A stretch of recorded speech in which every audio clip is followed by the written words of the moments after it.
চিকেনের সমস্ত রেসিপি আমাদের খুব ভালো লাগে, তবে একঘেয়ে সাদামাটা চিকেন কারি খেতে আর ভালো লাগছে না। আর খুবই কম উপকরণ দিয়ে যখন এই সুস্বাদু চিকেন ভুনা ভর্তা বানানো যায়, তাহলে একঘেয়ে চিকেন কারি খাওয়ার কোনো দরকারই নেই। আর এই চিকেনের ভুনা ভর্তার রেসিপি সামান্য কয়েকটা উপকরণ দিয়ে এতটাই অসাধারণ স্বাদ হয় যে এক থালা ভাত শুধু এই ভুনা ভর্তা দিয়েই শেষ হয়ে যায়। তাহলে চলুন দেখে নেওয়া যাক কিভাবে এই অসাধারণ স্বাদের ভুনা ভর্তা বানানো যায়। নমস্কার, মা কাকিমার হেসেলে আপনাদের সকলকে জানাই স্বাগত। ভুনা ভর্তা বানানোর জন্য এখানে প্রথমে চিকেনের ব্রেস্ট পিস নিয়ে নেওয়া হয়েছে। আপনারা যে কোনো চিকেনের পিস ব্যবহার করতে পারেন, কিন্তু চিকেনের ব্রেস্ট পিস ব্যবহার করলে মাংসের পরিমাণ অনেকটা হয়, অর্থাৎ ফাইবার অনেকটা পাওয়া যায়। প্রথমে এই চিকেনকে ম্যারিনেট করে নেওয়ার জন্যে পরিমাণ মতো হলুদ গুঁড়ো, শুকনো লঙ্কা গুঁড়ো এবং নুন ব্যবহার করা হয়েছে।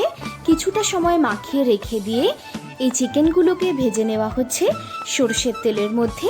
এখানে যেহেতু ভর্তার রেসিপি আমাদের বাঙালিদের খুবই ঐতিহ্যবাহী একটা রেসিপি, তাই আমরা এখানে সরষের তেলেরই ব্যবহার করব, কারণ সরষের তেলে ভর্তার স্বাদ খুবই সুন্দর আসে। এখন এই চিকেনগুলো খানিকটা ভাজা করে নিয়ে ওই চিকেনের সাথে একই কড়াতে ভেজে নিতে হবে রসুন, আদা, পেঁয়াজ, শুকনো লঙ্কা এবং গোলমরিচ।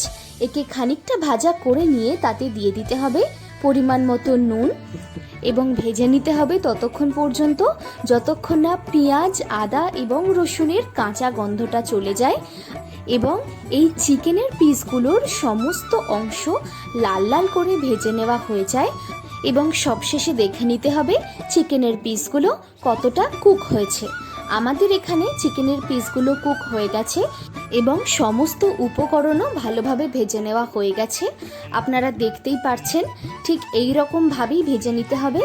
এখন এই চিকেনের ব্রেস্ট পিসগুলোকে শিলনোড়াতে প্রথমে থেতো করে নিতে হবে আর এরপরে ভালোভাবে বেটে নিতে হবে।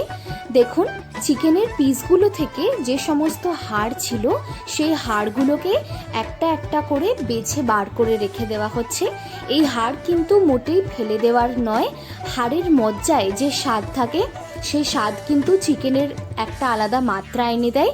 এই হাড়ের পিস আমরা পরে ব্যবহার করব।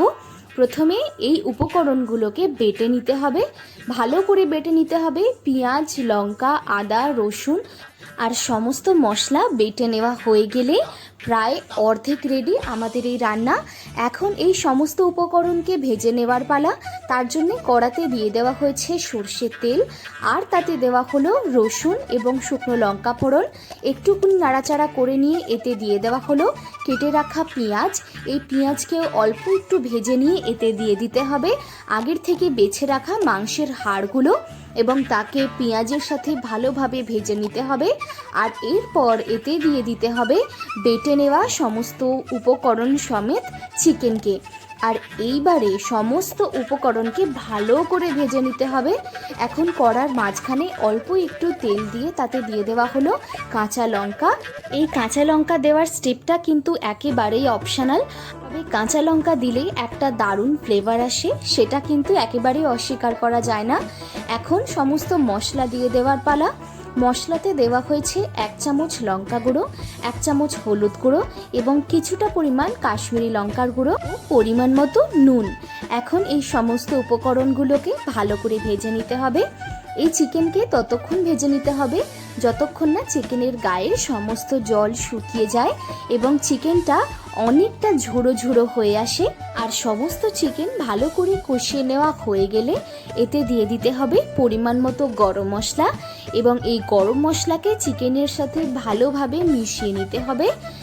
ব্যাস, তাহলে রেডি অসাধারণ স্বাদের চিকেন ভুনা ভর্তা। এই চিকেন ভুনা ভর্তা দিয়ে গরম ভাত একেবারে জমে যাবে। আর ভাত ছাড়া এটিকে রুটি, পরোটার সাথেও পরিবেশন করা যায়, তাও দুর্দান্ত স্বাদের লাগে। এই রকমই নিত্য নতুন রেসিপির জন্য আমাদের চ্যানেলটিকে সাবস্ক্রাইব করুন এবং এই ভিডিওটি ভালো লেগে থাকলে ভিডিওটিতে লাইক, কমেন্ট এবং শেয়ার করুন।